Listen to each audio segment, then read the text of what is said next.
You wait in the SUV. This is a party for heavy hitters. It's no place for a housewife, her husband snapped as he walked away, guiding his mistress by the arm toward the red carpet, leaving her behind the tinted glass in the freezing parking garage.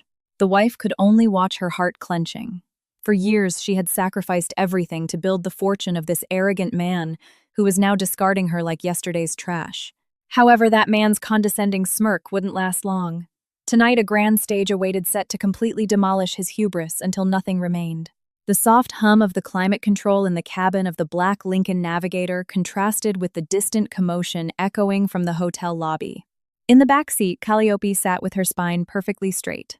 The neon glow of the garage lights filtered through the heavy tint of the windows, casting faint shadows over her serene face. She wore no makeup, her hair pulled back into a severe bun that matched her dark, loose-fitting, outdated dress.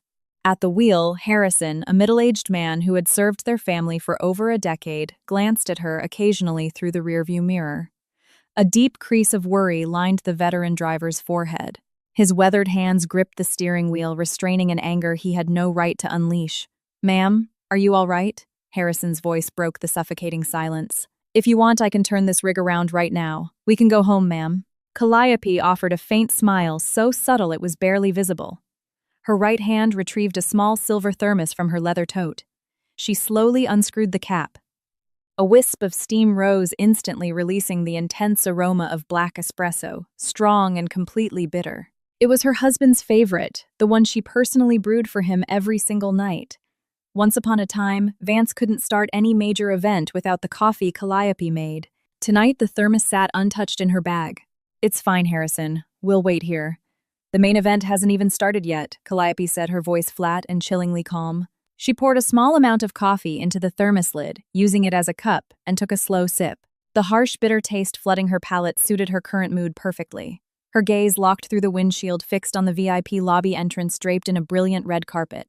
There, under a relentless downpour of camera flashes and blinding spotlights, her husband stood tall.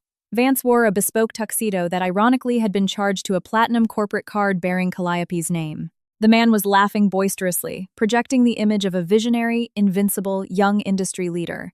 But it wasn't Vance that had made Harrison catch his breath. To Vance's left, clutching his arm possessively, stood a young woman in a plunging scarlet-red gown. Sloane. The woman Vance always referred to as just a PR intern I'm mentoring for the evening. In front of dozens of press lenses and the board members of the country's largest conglomerates, Vance was parading the intern down the red carpet, leaving his lawful wife to rot in a damp corner of the underground parking structure. Just minutes prior, before stepping out of the SUV, her husband's words had rung clearly in Calliope's ears. "You stay in the car with Harrison. This is a boss's party, an event for serious players. You're a stay-at-home wife. You won't catch a word if people start talking about IPOs and billion-dollar equity shares. You'll only embarrass me." Calliope took another sip of her espresso. She didn't cry. Her tears had dried up months ago. Her heart beat at a steady, measured rhythm. People might think that waiting in this dark parking garage was the ultimate humiliation for a wife. They didn't realize that for a hunter, the darkness is the absolute best place to zero in on your prey. The barrage of press cameras was blinding, but to Vance it was the light of paradise. Every click of the shutter felt like a mantra feeding his ego, giving him the dose of validation he had always craved. He puffed out his chest, adjusting his bow tie with one hand while the other remained trapped in Sloane's coy embrace.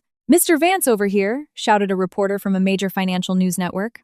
"As the leading candidate for American Visionary Entrepreneur of the Year tonight, how does it feel to have driven Solstice Holdings to a 200% growth in Q3?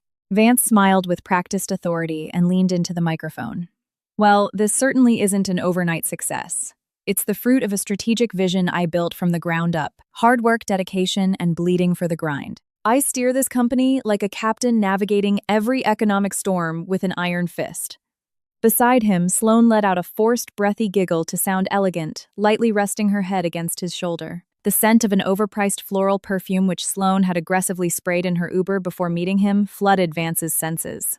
The scent was intoxicating. It made him feel omnipotent.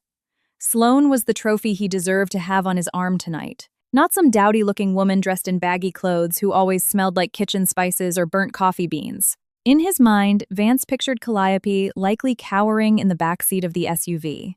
A brief flicker of pity crossed his mind, but it was immediately washed away by a tidal wave of hubris. Calliope was a good woman. He didn't deny that. But being good wasn't enough to survive at the top of the Manhattan food chain. Calliope was outdated too, naive, always fussing over stacks of paperwork, employee health insurance, and boring backstage numbers. She didn't know what it meant to be out here, controlling thousands of employees and being respected by senators and Wall Street titans. Vance felt like the god of Solstice Holdings. "And who is the beautiful lady joining you?" another reporter probed. Vance looked at Sloane with calculated intensity. "This is Sloane, one of the most valuable assets on my current executive team. She understands my vision better than anyone." Sloane blushed deliberately, squeezing his arm a little tighter. The journalists noted every word, immortalizing the intimate moment between the king of enterprise and his flawless companion. Vance strutted into the luxury hotel's grand ballroom with his chin held high. The melody of a live jazz orchestra welcomed him, mingling with the clinking of crystal champagne flutes from the high society socialites and elite businessmen filling the room. He failed to notice the strange looks darting his way from several veteran tycoons in the corner of the room. Looks that held no admiration but rather furrowed brows mixed with a bizarre sense of pity. Vance was too busy enjoying the illusion of his crown, having never bothered to check what his throne was actually made of. The blue-white glow of the laptop screen reflected in the blue light-blocking glasses Calliope wore. The atmosphere in the second-floor study of their sprawling Connecticut estate was so quiet that only the ticking of the grandfather clock and the clacking of her fingers on the keyboard could be heard. Spread across the solid oak desk in front of her were notarized legal filings, a financial calculator, and a thick blue binder containing the company's most critical corporate minutes, which she had always been primarily responsible for. The chill of the AC that night felt more piercing than usual. It wasn't the first time Vance had come home past sunrise. In the early days of their marriage and the founding of Solstice Holdings, they frequently stayed up late in this very room, sharing a mug of cheap black coffee while drafting business strategies. However, as time passed when the company's revenue started hitting 9 figures, Vance's desk, situated directly across from Calliope's, was barely touched. The study door swung open abruptly. Vance stumbled in his dress shirt untucked and his tie loosened. A faint smell of top-shelf bourbon mixed with his heavy breathing. Without greeting his wife, he collapsed onto the leather sofa in the corner. "Just getting in?" Calliope asked quietly. Her gaze didn't waver from the laptop screen, which displayed a series of figures from last month's financial audit. "I noticed the client entertainment expenses in the PR division spiked by 300% this month. I'm prepping the blue binder for the board of directors meeting next month. We need to make cuts." "Calliope, please," Vance interrupted sharply. He pinched the bridge of his nose, an expression of sheer exhaustion and annoyance on his face. "I just got back from lobbying with venture capitalists from Silicon Valley. I feel like my head is going to explode thinking about the expansion.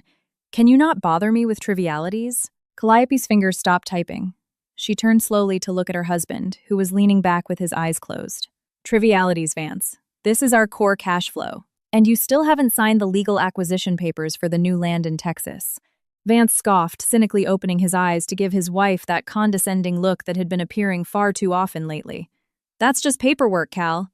Paperwork and more paperwork. Do you really think this company runs because of that blue binder? This company runs because I am out there wrestling with the sharks of Wall Street, shaking hands with people who matter. You just make sure everything is tidy at home, all right. Stop acting like you know how this game is played." A sharp, subtle pain struck Calliope's chest upon hearing those words. Vance had forgotten, or perhaps deliberately chosen to forget, who had mortgaged her late parents' estate to provide the seed capital for the company. He had forgotten who stayed awake for 3 days and 3 nights, drafting the proposal when they were on the brink of Chapter 11 bankruptcy 5 years ago. Calliope took a deep breath, swallowing her ego and her emotions. "All right, then sign the back of this document tomorrow morning. I've already taken care of everything else." Vance just mumbled something unintelligible, pulled himself off the couch, and walked out toward the master bedroom without looking back. In her silent office, Calliope stared at the blue binder in front of her. She traced the plastic cover with her fingertips. She had always believed that a wife's duty was to protect her husband's dignity, to let him be the head of the household respected by the world. But that night, a cold seed of doubt began to take root in her mind, suggesting that the man she was protecting was secretly sharpening a knife to stab her in the back. The scent of lavender fabric softener always had a calming effect on Calliope. In the bright, pristine laundry room of their home, she stood in front of the hamper holding Vance's clothes. The housekeeper could easily do this, but Calliope always insisted on checking her husband's shirt and jacket pockets before washing them. It was a small routine she considered a sign of a wife's care. Calliope's hand felt the inner pocket of a charcoal gray blazer Vance had worn a few days prior when he claimed he was going on a business trip to Aspen. Her fingers brushed against a carelessly folded piece of paper. She pulled it out. The thermal paper was slightly crumpled. When she unfolded it, her eyes immediately locked onto the logo of an elite five-star resort. Not in Aspen, right in the heart of Manhattan. Her eyes scanned the row of faded black ink. Presidential suite, guest Mr. Vance. Nights 2. Room service. 2 glasses of Napa Valley Cabernet. Osetra caviar. Calliope's breathing stopped for a few seconds. Her body turned to stone. At the same time, her sense of smell caught a foreign odor clinging to the collar of the gray blazer. It wasn't Vance's musky cologne nor the sterile scent of the corporate office. It was the scent of a woman's perfume, floral, excessively sweet, slightly pungent and cheap. On the edge of the collar of the white dress shirt underneath the blazer, there was a faint dried stain of pale pink. Lipstick. For a full minute, the laundry room was filled only with the sound of Calliope's racing heartbeat. If she were an ordinary woman, she probably would have screamed, shredded the receipt, thrown the jacket on the floor, and confronted her husband that very second. She might have cried hysterically, demanded an explanation, or slapped the man who had betrayed her. But what happened was the exact opposite. Her tears did not fall. The burning sensation scorching her chest slowly cooled, freezing into an unnatural, absolute calm. Her analytical instinct, the very same one she used to dissect the weaknesses of business rivals in every negotiation, took total control. Calliope smoothed the wrinkled hotel receipt over the ironing board. She pulled her iPhone from her dress pocket. She photographed the receipt from multiple angles under bright, clear lighting. She also photographed the lipstick stain on the shirt collar. After ensuring all digital evidence was securely backed up to an encrypted cloud drive, she meticulously refolded the receipt exactly as she had found it and slipped it back into the jacket pocket. She would not fight with emotions. Tears and screaming would only give Vance room to dodge, deny, or worse, offer a fake apology. A betrayal of this magnitude didn't call for a session of couples therapy. This betrayal required a mathematical execution delivered with a completely expressionless face. Calliope pressed the button on the washing machine. The hum of water began to flow. From that moment on, the marriage she had believed in for 7 years was dead. What remained were merely 2 parties in a commercial transaction, and Calliope was going to make damn sure she wouldn't be the party taking the loss. The burgundy stiletto heels clicked sharply against the marble floor of the Solstice Holdings corporate lobby, creating a crisp, rhythmic clack-clack. Sloane strode toward the executive elevator with her head held high as if the $100 million skyscraper was her personal kingdom. Several veteran employees waiting for the standard elevators watched her with poorly disguised cynicism. Sloane merely flashed them a smug smile. Let those nobodies gossip. They were just jealous that a 26-year-old PR intern had ascended into the CEO's inner circle in less than 6 months. Inside the elevator, which glided smoothly up to the 30th floor, Sloane checked her reflection in the mirrored wall. Her red lipstick was flawless. Her skin was radiant and glowing, courtesy of treatments at an exclusive clinic, all paid for with the corporate platinum card Vance had casually handed her. To Sloane, Vance was an incredibly easy goldmine to tap. The man was thirsty for praise. He needed to be worshipped like a superhero and was incredibly easy to manipulate if you stroked his ego. At the beginning of their affair, Sloane only had to feign sheer awe listening to Vance drone on about his grand visions and looking at him with adoration. The rest happened naturally in luxury hotel suites. The elevator doors chimed open. Sloane stepped out and walked straight into the CEO's corner office without knocking. There, Vance was leaning back in his massive leather chair, looking overwhelmed as he stared at a stack of notarized legal documents. "Good morning, baby," Sloane greeted him with a syrupy tone, rounding the desk and draping her arms around his neck from behind. She pressed a fleeting kiss to his cheek. "Why the tense face, boss?" This, Vance grumbled, shoving the stack of documents away. "Calliope won't stop nagging me about the stock restructuring for the Texas branch. She's complaining about the dividend payout percentages. It's giving me a migraine." Hearing Calliope's name, Sloane masked her disgust. She pulled a chair up next to Vance and sat crossing her legs. "Honey, why do you keep letting her interfere? She's just a tasteless suburbanite who doesn't know the first thing about aggressive corporate expansion. Wasn't she just a housewife living off your success?" Vance stayed quiet. His ego was telling him Sloane was right. "Sweetheart, this is your company. I mean, your empire," Sloane corrected herself with a saccharine smile. "You are the brains. You are the face.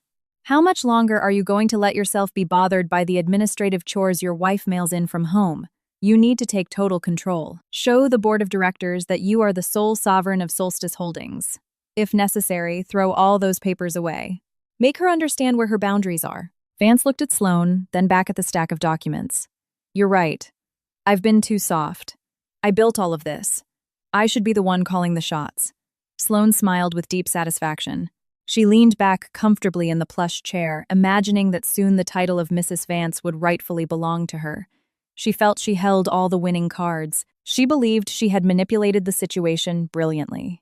What neither Sloane nor Vance knew, blinded by their sheer arrogance, was that the documents Vance had just pushed aside were not mere administrative formalities. They were legal power transfer reports that the man had stupidly ignored.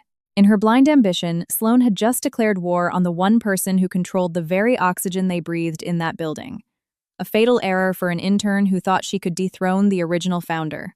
Calliope's footsteps on the thick carpet of the boardroom made absolutely no sound, yet her mere presence was enough to make the room's temperature plummet. At the head of the oval glass table, Vance was leading the quarterly evaluation meeting. He stood with his dress shirt sleeves rolled up to his elbows, while Sloane sat closely beside him, busy typing on an iPad, positioning herself as if she were the lady of the house. In Calliope's hands, a thick blue binder was firmly gripped. The distinct smell of copy paper mixed with the room's artificial lemon air freshener churned her stomach. She rarely set foot in the corporate headquarters.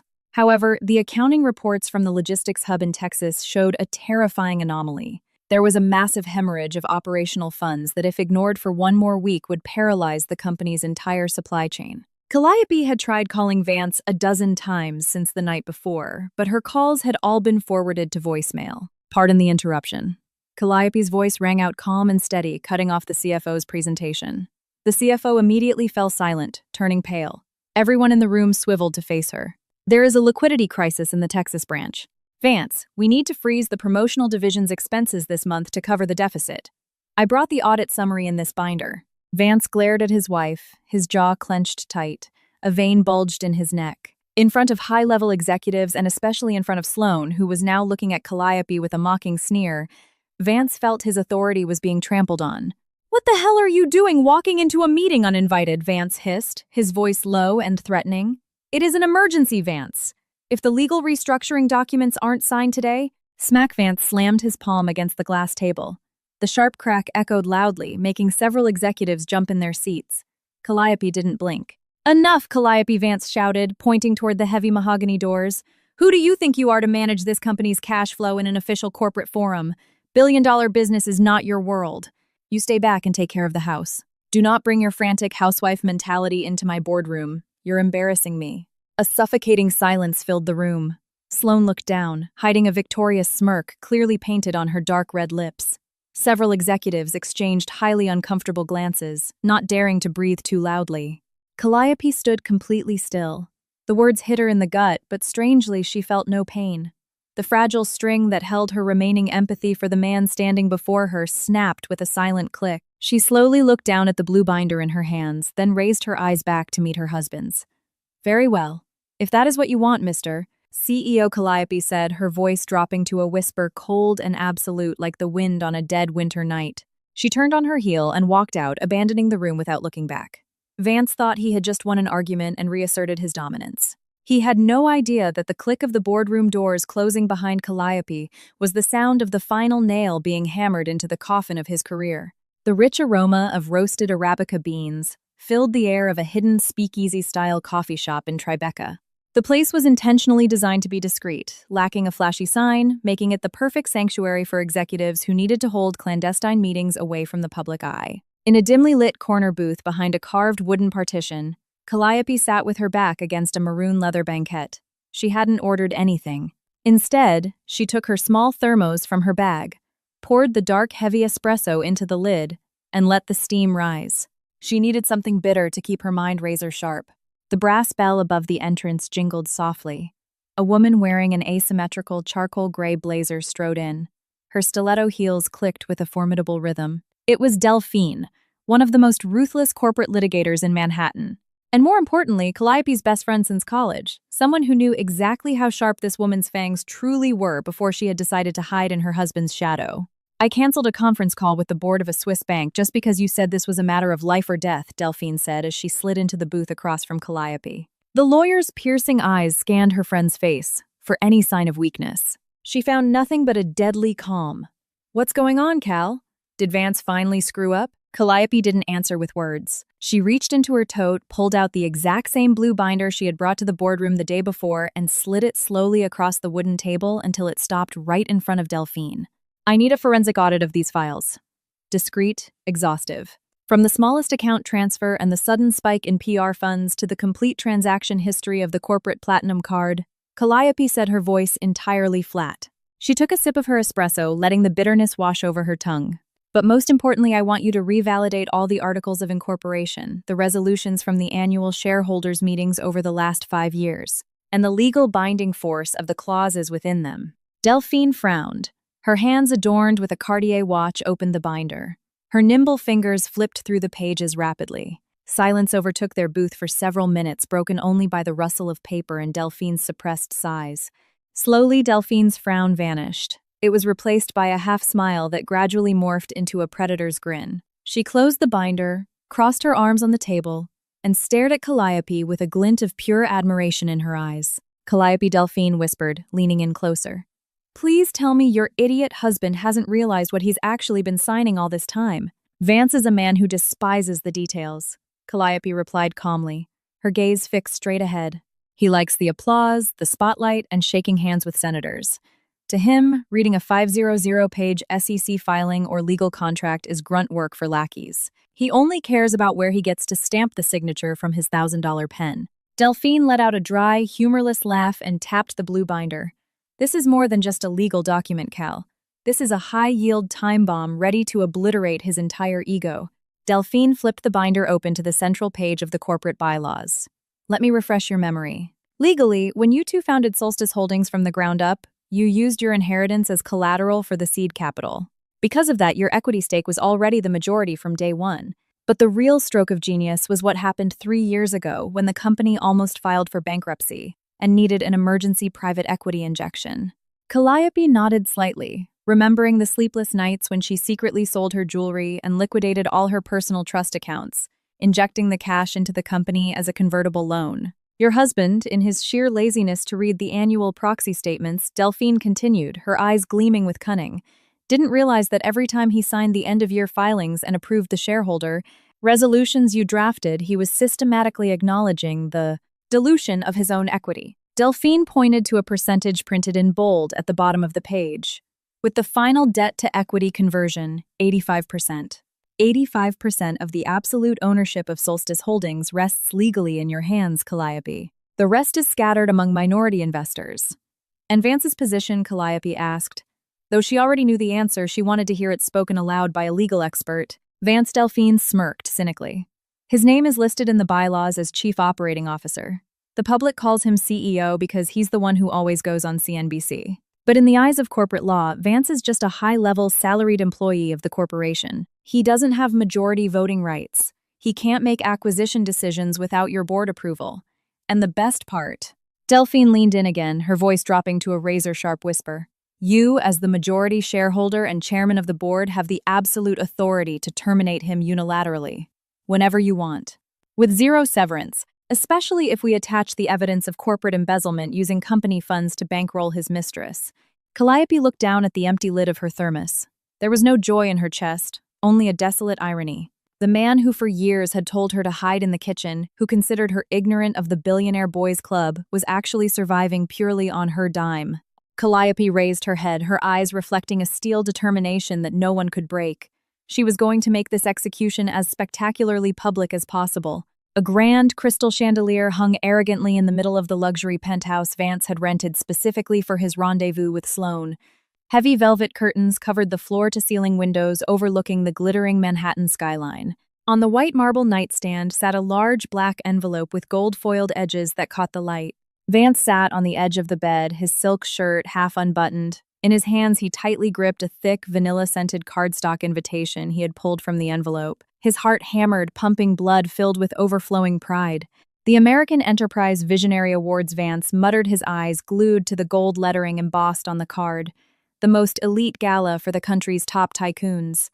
And look at this, Sloan. My name is at the very top of the nominations for Entrepreneur of the Year. Sloan, who had just stepped out of the bathroom wrapped in a plush white towel, practically sprinted toward him. The scent of boutique hotel soap radiated from her skin. She hopped onto Vance's lap, snatching the invitation with wide, greedy eyes. "Oh my God, baby, this is incredible!" Sloan shrieked in a high-pitched tone of pure delight. "This is the event hosted directly by the Commerce Committee. That means you're on the same level as the apex predators of Wall Street now." Vance laughed uproariously, a deep laugh loaded with arrogance. He pulled Sloan by the waist. "Of course. It's proof that my iron-fisted policy at Solstice Holdings is paying dividends. People see my track record. The public recognizes me as the king of the industry." "You are the king, baby," Sloan whispered into his ear, toying with the collar of his silk shirt. "And a king needs a queen on his level to stand beside him on the red carpet. Not a house mouse who wouldn't even know how to properly hold a champagne flute." Vance stroked Sloan's hair, letting the words marinate. This event wasn't just an awards ceremony. It was a stage for a statement.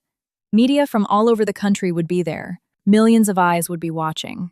If he went with Calliope, his image as a modern, aggressive, unstoppable force would be dragged down by his wife's overly reserved, boring aura. "You're right," Vance said slowly, his gaze distant already, visualizing the camera flashes raining down on them. "I'm taking you to the Gala, Sloan. You'll walk by my side on that red carpet. Let all my partners see who my true equal is." Sloan smiled triumphantly, wrapping her arms tightly around Vance's neck. In the young mistress's mind, the awards night would be her official coronation as the new queen. They both drowned in an intoxicating euphoria of fake power, blinded by unchecked ambition and massive egos, completely unaware that the golden invitation they held was in reality a subpoena to their own public execution. The morning sunlight filtered through the gaps in the master bedroom curtains, illuminating the dust motes dancing in the air. The atmosphere during breakfast in their estate's formal dining room was as cold as the marble floor beneath Calliope's feet. She sat quietly, spreading strawberry preserves over a piece of toast, while Vance at the other end of the long table chewed his food while aggressively typing on his phone. The man seemed restless, practically vibrating with an anticipation he couldn't hide. "I have a major event tonight," Vance said, not bothering to look up from his screen. "The American Enterprise Visionary Awards Gala. You need to come." Calliope's hand froze. The butter knife hovered an inch above the toast. "How strange that you're inviting me to a formal gala, Vance. You usually say, I'm just a liability." Vance scoffed, finally setting his phone face down. "It's a pure formality, Calliope. Protocol dictates that every married nominee brings their spouse to the venue. For registration administration, I don't know, ridiculous bureaucratic optics. But listen to me carefully, I do not want you ruining my image there." Calliope looked directly into her husband's eyes. "Ruin it? How?" "You know how. The crowd there is strictly elite.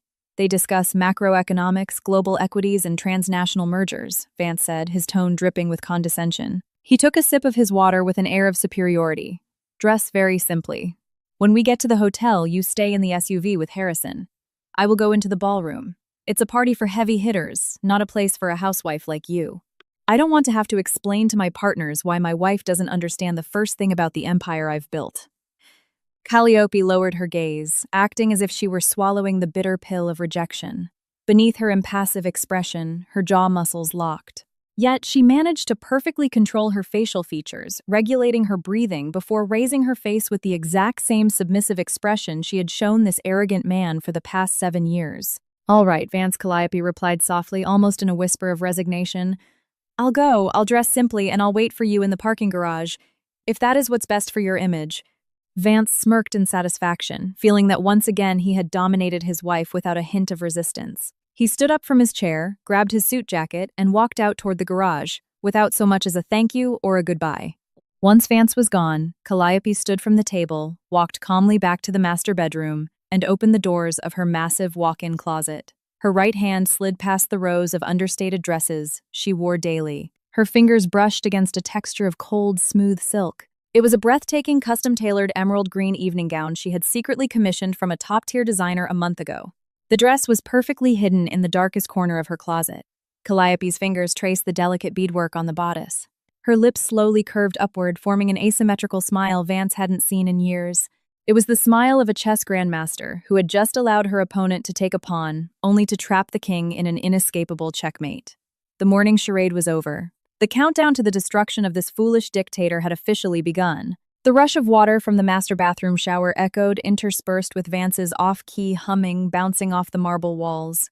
The man was getting ready for the night he believed would be his coronation. Outside the bathroom, the atmosphere was the complete opposite.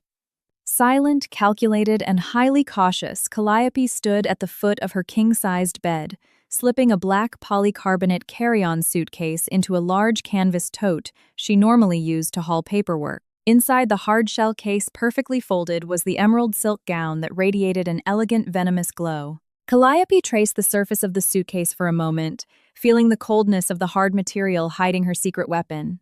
She zipped the canvas tote shut. Her footsteps made virtually no sound as she descended the spiral marble staircase toward the garage. The distinct smell of motor oil and the dry air of the garage greeted her. There, Harrison was buffing the hood of the black Lincoln Navigator with a microfiber cloth, ensuring it gleamed perfectly for his boss.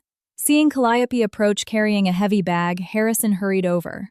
"Let me help you with that, ma'am. Please put this bag in the trunk, Harrison. Make sure Mr. Vance doesn't see it when he gets in," Calliope ordered in a whisper. Her face was calm, but her eyes radiated absolute resolve. Harrison nodded obediently, asking no questions. He had worked for this family for far too long, and his instincts told him when it was time to stay quiet. Once the tote was secured in the furthest compartment, Calliope pulled her phone from her dress pocket. Her fingers danced across the screen, dialing an unlisted number not saved in her contacts. The line rang twice before a deep, professional baritone voice answered. "Good evening, Mrs. Calliope. All preparations are proceeding exactly to protocol." It was Gideon, the founder of Manhattan's most exclusive event management firm, the very man in charge of tonight's prestigious gala. Gideon was one of the very few people outside the inner circle who knew exactly whose bank account actually paid the invoices for the city's grandest events. He knew whose signature truly made tonight possible. "Ensure the program does not deviate by a single minute," Gideon Calliope said. Her eyes locked onto her reflection in the dark, tinted window of the SUV. "And the service elevator access from the basement to the VIP dressing room on the second floor. Is it clear?" "Yes, ma'am. Your attorney Delphine is already waiting in the suite, along with the styling team. They have all signed NDAs. We are merely awaiting your arrival." "Good. I will be there on time." Calliope hung up. She stared at the dark screen of her phone, looking at her reflection one last time. There was no hesitation left. The stage was set, the script was written, and tonight she herself would direct the finale of her husband's cheap little play. The drive to the five-star luxury hotel in the heart of Fifth Avenue felt longer than usual. Inside the climate-controlled cabin of the Navigator, the silence was as thick as the evening fog. The overbearing scent of Vance's cologne filled the space, attempting to dominate it, just like its owner, who always needed to dominate everything. Vance sat with his legs crossed, his eyes glued to his phone screen, which cast a bluish light on his face. His fingers typed rapidly, punctuated by suppressed smirks. Calliope didn't need to guess who he was texting. She could picture Sloane in another Uber, perhaps complaining about the Manhattan gridlock, or sending him a selfie of her makeup to fish for a compliment from her king. In Calliope's lap, hidden beneath the folds of her drab dress, her hand tightly gripped the handle of a leather briefcase. Resting quietly inside was a blue binder, the old battered object full of paper that Vance had belittled for years. Calliope stroked the texture of the leather. Those legal pages breathed. They beat in unison with her heart, binding the blood and sweat she had sacrificed in the past to the absolute justice she was going to reclaim tonight. "When I drop you at the entrance, don't get out," Vance said, suddenly shattering the silence. His voice bounced coldly off the SUV window. He still wasn't looking at his wife. "Have Harrison take the car straight to the underground garage. Wait there. The event will probably wrap up past midnight. If you get hungry, order something on Uber Eats. Eat in the car." "Yes," Vance Calliope replied curtly. She turned her gaze to the window, watching the endless row of skyscrapers standing defiantly against the New York night sky. The buildings glowed with golden light, silent witnesses to hundreds of intrigues and betrayals that occurred every second in this city. The SUV slowly turned into the resplendent driveway of the Vanguard Grand Hotel. A line of European luxury cars waited in an orderly queue. The camera flashes from the press looked like a localized lightning storm surrounding the red carpet. Vance adjusted the collar of his tuxedo jacket. His eyes gleamed wildly feral and starving for attention. As soon as the vehicle stopped in front of the entrance, a valet opened the door. Vance stepped out without looking back once. The heavy door clicked shut with a dull thud. From behind the tinted glass, Calliope watched her husband wait for a moment until a premium black car pulled up nearby. Sloane stepped out in her loud red gown, approached Vance, and looped her arm through his with feigned aristocratic pride. The navigator carrying Calliope rolled forward slowly, leaving the chaotic, brilliant lobby behind, descending the concrete ramp that twisted deep into the jaws of the dark, damp basement. The timeline had finally looped back to its starting point. The wait in the silent parking garage had begun. The soft hum of the AC started to feel monotonous. The neon lights on the basement ceiling flickered occasionally, casting a pale glow over the rows of parked luxury vehicles. At the wheel, Harrison was still suppressing his emotional turmoil after witnessing what had just happened at the entrance. Calliope, on the other hand, didn't let her emotions override her logic. She opened her tote and pulled out the small thermos she always carried. A wisp of steam rose as she poured the dark, heavy liquid into the lid. The sharp, bitter aroma of roasted coffee instantly filled the cabin, chasing away the lingering remnants of Vance's cloying cologne. She sipped it slowly. Bitter. As bitter as the reality she had been forced to swallow for months, but also revitalizing. It snapped her consciousness back to a point of maximum focus. As she lowered the thermos lid, Calliope's gaze fell to her left hand. On her ring finger, she wore a simple silver band. The design was outdated, its silver shine had faded, and it was scratched in multiple places. It wasn't a $100,000 diamond ring like the wives of other tycoons wore. It was a cheap ring Vance had bought at a small pawn shop 7 years ago, back when they were still splitting cheap bodega sandwiches in a cramped Brooklyn walk-up. "I promise you, Cal. Someday I'll trade this ring in for the biggest diamond in the world. We're going to make it together." Vance's voice from the past echoed in her ears. Calliope stared at the ring for a long time. That small piece of metal was the last anchor tying her feelings to a naive past, a time when she was willing to set herself on fire just to keep her husband warm. But that man had forgotten his promise, blinded by the glitter of a wealth that wasn't even truly his. With a very slow movement, but without a shred of hesitation, the fingers of Calliope's right hand reached for the silver ring. She pulled it gently. The ring scraped against her cold skin before coming off entirely, leaving a faint red indentation on her ring finger, now empty. Calliope leaned forward and placed the old silver ring on the SUV's dashboard right in front of Harrison's steering wheel. The small metal object clinked softly against the hard plastic, a silent goodbye without a single tear. At that exact moment, the screen of Calliope's phone resting on the seat beside her lit up. A text message from Gideon's number. Just 3 brief words that shattered the final remnants of the night's silence. "It is time." Calliope's footsteps echoed softly down the concrete corridor of the hotel's service area. This place starkly contrasted with the opulence of the upper floors. Down here, the scent of searing prime rib truffles and the clattering of plates from the main catering kitchen mixed with the heavy, warm air. Hotel staff rushed past, but none paid any mind to the plainly dressed woman walking alongside Harrison, who was carrying her large canvas tote. They arrived in front of a heavy steel door labeled Authorized Personnel Only. Harrison swiped a specialized keycard Gideon had slipped into his pocket earlier. The door clicked open with a soft hiss, revealing a freight elevator whose system had been locked to bypass all floors and go directly to a single destination. When the elevator doors opened on the second floor, the atmosphere shifted drastically. Thick, plush carpeting absorbed the sound of footsteps, and the dim, romantic glow of crystal sconces replaced the harsh basement neons. At the end of a private corridor, a heavy mahogany door stood open. Delphine stood in the threshold, arms crossed, wearing that razor-sharp smile that never seemed to fade. Right on time. As always, she greeted stepping aside, to let Calliope pass. Calliope entered what turned out to be a massive luxury suite, transformed into an improvised dressing room. A vanity mirror lined with brilliant bulbs dominated one wall. 3 professional stylists and image consultants immediately stood up, bowing their heads respectfully to welcome her. On the glass vanity table, Calliope set down her briefcase. She pulled out the worn blue corporate binder and placed it right next to a velvet jewelry box, a stark contrast that explained everything about what this night truly meant. "We have 45 minutes before the host takes the stage for the main announcement," Delphine said, checking her Patek Philippe watch. She looked Calliope up and down. "Let's make sure your husband and his cheap knockoff forget how to breathe when they see you." Calliope nodded. She stepped behind a changing screen. The rustle of fabric could be heard as she stripped off her drab, simple dress. When she stepped out from behind the screen, the energy in the room shifted instantly. The emerald green silk gown draped over her figure with intimidating elegance. The delicate crystal beadwork on the bodice caught the light like scattered shards of glass. Her hair, previously pulled back in a rigid, lifeless bun, now fell in soft, voluminous waves framing her face, which was now being expertly painted by the makeup artists.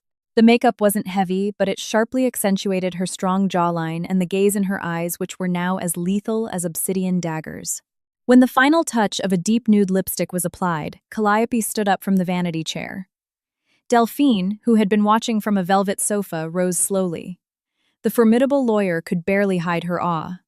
"You don't look like a CEO," Cal Delphine whispered, lightly touching her friend's shoulder. "You look like an executioner who has come to collect a soul." Calliope looked at herself in the mirror. She picked up the blue binder from the table and held it elegantly at her side. "Then I look like the executioner who has come to collect a soul," Calliope replied with a chilling smile of satisfaction. A soft knock came from the mahogany door. A staff member dressed entirely in black poked his head in. The cue had arrived. The queen was ready to ascend to her throne. The clinking of sterling silverware against fine bone china blended with the classic jazz music played by a live band in the corner of the grand ballroom. The cavernous room, decorated with hundreds of white roses and massive crystal chandeliers, was permeated with the scent of expensive perfumes, Cuban cigars, and world-class truffle dishes. This was the ecosystem of Manhattan's apex financial predators, a place where the friendliest smiles often concealed the most lethal intentions. In the front row of round tables, the section strictly reserved for VIP nominees, Vance sat with his legs crossed, looking incredibly smug. He swirled a crystal glass of premium sparkling water. Sloane sat practically glued to him, beaming at everyone who walked by, feeling as though she had successfully infiltrated the absolute highest caste of American society. "Next quarter, we're planning a hostile takeover of 2 manufacturing plants in Ohio. Our cash flow is incredibly healthy, so there's absolutely no need to worry about securing bank loans," Vance boasted in a deliberately loud baritone, showing off to 2 older men at his table. These 2 men were veteran real estate and private equity tycoons with 3 decades of experience on Wall Street. Hearing Vance's bluster, they exchanged a quick, knowing glance. One of them, Thaddeus, forced a tight, strange smile. "Extraordinary, Mr. Vance." "Very aggressive," Thaddeus said, taking a sip of his wine. "But has Calliope given the green light for that acquisition yet? From what I know, her risk calculations are notoriously strict when it comes to expanding illiquid assets." Vance's jaw tightened at hearing his wife's name brought up in this forum. Beside him, Sloane cleared her throat, her expression souring instantly. "Calliope is my wife, Thaddeus," Vance replied with a forced chuckle, trying to mask his bruised ego. "She handles the administrative busywork behind the scenes, but the strategic board-level decisions are purely in my hands. She doesn't meddle in the affairs of the men on the actual battlefield." Thaddeus and his colleague fell dead silent. This time, the look they shot Vance wasn't one of confusion, but of profound, sincere pity. They both knew perfectly well whose name was on the collateral certificates at the bank, and whose signature held legally binding authority at Solstice Holdings. However, an unwritten rule among the elite forbade them from interfering in the internal bloodbaths of other corporations. Thaddeus simply nodded slowly, raising his glass in a hollow formality to close the conversation. Vance entirely missed the meaning behind that look of pity. He interpreted it as a sign of respect from the old sharks toward an expansive young lion like himself. His pride inflated even further, practically brushing against the ballroom ceiling. Suddenly, the main chandeliers in the ballroom slowly dimmed. The jazz music faded out, replaced by a grand, thrilling orchestral swell. A blinding blue-white spotlight pierced the darkness, swept across the red carpet, and locked dead center on the main stage. Gideon, the renowned host and event organizer, walked with confident strides toward the clear acrylic podium. His voice rang out clear and authoritative, silencing the thousands of guests in a matter of seconds. "Ladies and gentlemen, esteemed pillars of our nation's economy, we have arrived at the most highly anticipated moment of the evening. Tonight we do not merely hand out a trophy. We unveil a dedication that has until now remained invisible." Gideon's voice floated through the air, making Vance's heart hammer wildly, pumping pure adrenaline through his veins. The arrogant man adjusted his bow tie, preparing to stand up. He felt a giant golden crown hovering mere inches above his head, entirely unaware that what was actually descending was a razor-sharp guillotine. The atmosphere in the massive ballroom grew suddenly silent, as if all the oxygen had been sucked out of the room. Only the ticking of a giant imaginary clock seemed to beat in the chest of every guest. On stage, Gideon opened the gold-foiled envelope with a slow theatrical flair. The sound of tearing paper was crisp, cutting through the tense silence. In his VIP seat in the front row, Vance had already scooted to the very edge of his chair. His palms rested on his knees, his leg muscles tense, completely ready to stand. He had rehearsed his victory speech over and over in his head. How would he greet the senators? How would he praise his own genius in restructuring the company? And of course, he'd flash a slight charming smile toward Sloane, acknowledging his new partner. Sloane was no less ecstatic. Her hand gripped the sleeve of Vance's tuxedo jacket so tightly that her dark red acrylic nails nearly pierced the expensive fabric. Her breathing was shallow. In her head, she was already drafting the Instagram post that was going to send shockwaves through all her former coworkers the next morning. She was ready to be the center of the universe. This year's American Visionary Entrepreneur of the Year award, Gideon's deep voice resonated, bouncing off the marble pillars of the room, is not judged solely by the magnitude of profit margins printed on an SEC filing. The committee, comprised of economic experts and government officials, was looking for an anomaly. A figure who isn't just skilled at speaking to the media, but who is the true brains of the operation. The silent architect of a corporate empire. Vance swallowed hard. He nodded slowly, agreeing with every single word the host said. Yes, that's me. I am the architect. His mind screamed with arrogance. Tonight's winner, Gideon continued, pausing for a few seconds that felt like an eternity, is the majority shareholder who validates every aggressive expansion with extraordinary legal and financial brilliance. The original founder of the corporate juggernaut that brings us all together tonight. Vance's smile stretched from ear to ear. His white teeth gleamed under the dim lights. He took a deep breath, preparing to put on a face of fake, practiced humility. He felt the crown of victory practically grazing his hair. He prepared to walk up the steps to the stage, unaware that the steps he was about to take were built on an illusion that was about to shatter into a million pieces. Please welcome, with the absolute highest of honors, Gideon looked up from the winner's card, his voice rising 2 octaves, booming with full force. The rightful owner, majority shareholder, and master strategist behind the success of Solstice Holdings. Mrs. Calliope. The name floated in the air, crashed against the walls of the ballroom, and hit Vance's ears like a 1-ton anvil. Vance, whose body had already lifted a few inches out of his chair, froze completely. His lungs seemed to forget how to function. His heart skipped a violent, painful beat. His head buzzed with static. Calliope, his wife's name. Why the hell was Gideon mentioning the name of his stay-at-home wife? Did the committee make a fatal typo? Beside him! Sloane gasped, her breath catching in her throat. She whipped her head toward Vance, her brow furrowed in panic, demanding an explanation the man was utterly incapable of giving. Baby, your wife. He definitely misread the card right, Sloane hissed, her voice trembling. Vance didn't answer. His eyes were glued to the stage. His mouth hung slightly open, but no sound came out. He tried to process the situation. His mind, entirely dulled by his own hubris, desperately searched for a rationalization. Maybe Calliope had been invited up as his +1 no.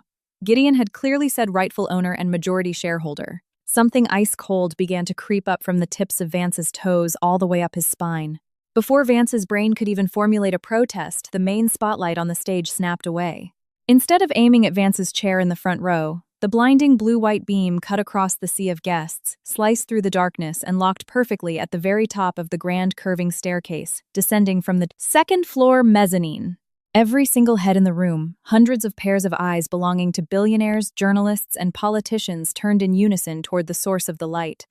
Absolute silence hijacked the room. There were no whispers. There was no clinking of glasses. Everyone held their breath, waiting for the figure whose name had just obliterated their understanding of the corporate hierarchy. Under the blinding wash of light, a pair of crystal-encrusted stiletto heels stepped slowly out of the shadows. The doors to the execution had swung wide open, and the executioner didn't come carrying an axe. She descended with a lethal elegance, ready to slaughter anyone who dared look at her.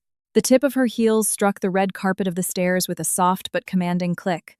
Calliope descended the grand staircase bathed in a radiant white light that made her look practically ethereal.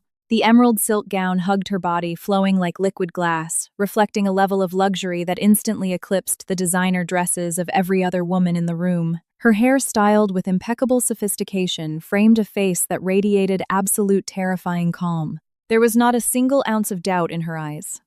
But what made the scene so surreal and intensely intimidating wasn't the haute couture dress or the flawless makeup. Instead of carrying a diamond-encrusted clutch, as was standard for the socialites in the room, Calliope's right hand elegantly held a strange object against her chest, a slightly worn thick blue binder. The legal document that for years had been despised and ignored as mere administrative paperwork was now being carried by Calliope as if it were a royal decree. Behind her, exactly 2 paces back, Delphine followed in her sharp charcoal suit, glaring at the crowd like a war general escorting her queen. The moment Calliope's feet touched the ballroom floor, Thaddeus, the real estate magnate sitting at Vance's table, was the very first to stand. He placed his linen napkin on the table, looked at Calliope with profound, genuine respect, and began to clap. The applause was fiercely contagious. One by one, the old sharks of Wall Street, the senators, and the board members of massive conglomerates stood up from their seats. The sound of clapping swelled into a roar, creating a standing ovation that made the floorboards vibrate. Calliope walked, parting the sea of the elite, the scent of the white roses mixed with the undeniable scent of her total victory. Occasionally, she offered a slight nod, returning the respect of the veteran tycoons who looked at her with pure awe. They were finally seeing the genius who had been manipulating the market from the shadows, the woman whose ruthless calculations they genuinely feared on the stock exchange. The path to the stage required Calliope to walk directly past the VIP table. Vance stood there completely petrified. His body was shaking violently. Cold sweat rapidly soaked the collar of his silk shirt. He stared blankly at the woman approaching. It was his wife. Yes. Her facial features were the same, but her aura had mutated entirely. This Calliope was not the woman he had ordered to wait in the parking garage like a dog. This was a titan that had just woken from a long slumber. When Calliope passed right in front of his table, the scent of the emerald silk hit the air. She didn't smell like kitchen spices. She didn't smell like burnt coffee beans. She smelled only of absolute, unadulterated power. Calliope walked right past Vance. She didn't turn her head. She didn't slow her pace. Her eyes were locked dead on the stage, treating her husband as if he were an invisible speck of dust ground into the carpet. That total, absolute disregard was infinitely more agonizing for Vance than any physical slap across the face could ever be. "This is a damn mistake. I built this empire," Vance screamed completely, losing what was left of his composure. His hoarse, desperate voice echoed loudly through the ballroom. "Calliope, what the hell are you doing? Get down from there. This is my night," he demanded, taking a long, erratic step toward her. But before his fingers could even brush the edge of the emerald fabric, two men in sharp black suits with earpieces, the event's elite Secret Service-style security, intercepted him. One of them grabbed Vance's wrist with terrifying force, twisting it sharply behind his back, until Vance let out a pathetic whimper of pain. "Please return to your seat, sir. Do not harass our VIP guest," the guard said in a low, lethal tone. Calliope stopped for just a fraction of a second. She glanced over her shoulder. Her eyes, completely empty and devoid of warmth, looked directly into Vance's, which were now wide with abject terror. She didn't say a single word. Her gaze flicked for just a moment toward Sloane, who was still sitting frozen in her chair, her face as pale as a corpse. The young mistress stared at the floor, finally realizing she had latched onto the wrong prey. She wasn't dating a king. She was sleeping with the queen's pet jester. Calliope resumed her walk, gliding up the stage stairs with elegance assisted by Gideon, who welcomed her with a reverent bow. Below, Vance couldn't catch his breath. The world around him began to violently spin. The deafening sound of the ongoing applause now sounded like the roar of a hurricane laughing directly at him. He looked around. The tycoons he had been boasting to just minutes ago now looked at him with utter disgust. The look of pity had morphed into sheer repulsion. Flashes of his conversations with Delphine months ago, when he flat-out refused to read the legal documents, struck his mind like lightning. Stock percentages, power of attorney clauses, majority voting rights. His arrogant refusal to do the paperwork. It all clicked. It all made horrifying sense. He had nothing. He was a nobody. The luxury cars, the Connecticut estate, the platinum corporate cards, the status, it was all just a loan. A loan that could be called in at any second by the woman standing on that stage. The unbearable, crushing shame combined with the pure terror of impending personal bankruptcy assaulted Vance's nervous system all at once. His heart hammered erratically. Black spots began to swarm his peripheral vision. His shaking legs completely gave out. Right in front of hundreds of pairs of eyes watching him with supreme disdain, Vance's body collapsed onto the carpeted floor, unconscious, buried alive under the rubble of his own colossal ego. Calliope stood behind the clear acrylic podium. The heat of the spotlight felt warm on her face. In front of her, hundreds of attendees slowly took their seats again, leaving a heavy silence thick with anticipation. From the stage, Calliope's gaze swept across the cavernous room. Her eyes inadvertently caught a minor commotion in the far right corner of the front row. Several security guards were hastily dragging away the limp body of a man in a tuxedo, pulling him out through a side door, so as not to ruin the aesthetic of the event. Trailing right behind them, a woman in a red dress covered her face with a small clutch, crying in absolute panic as she stumbled after him. Calliope took a deep breath. Her left thumb unconsciously rubbed the base of her ring finger, now empty and cold. She felt a strange, fleeting twinge of pain in her chest. An old memory of eating 2 cheap bodega sandwiches in a tiny Brooklyn apartment 7 years ago flashed through her mind. This victory, no matter how spectacular, was still a tombstone, marking the death of her youthful dreams. The silver ring she had left on the SUV dashboard would never come back. However, rotting away inside a lie was never an option. She placed the heavy crystal trophy she had just been handed right next to the blue binder on the podium. She leaned into the microphone. "Thank you." Her voice floated through the air, crisp, calm, and carrying a gravity that made every single person in the room lean in to listen. Tonight, this award is not merely a validation of the numbers we've hit on a spreadsheet. It is a reminder of the very foundation of enterprise. Many believe that a billion-dollar business is all about who is standing at the front, who has the loudest voice in the boardroom, or who does the most interviews on financial news networks. Calliope paused, letting the silence absorb her words. She looked directly at the empty chair Vance had just vacated.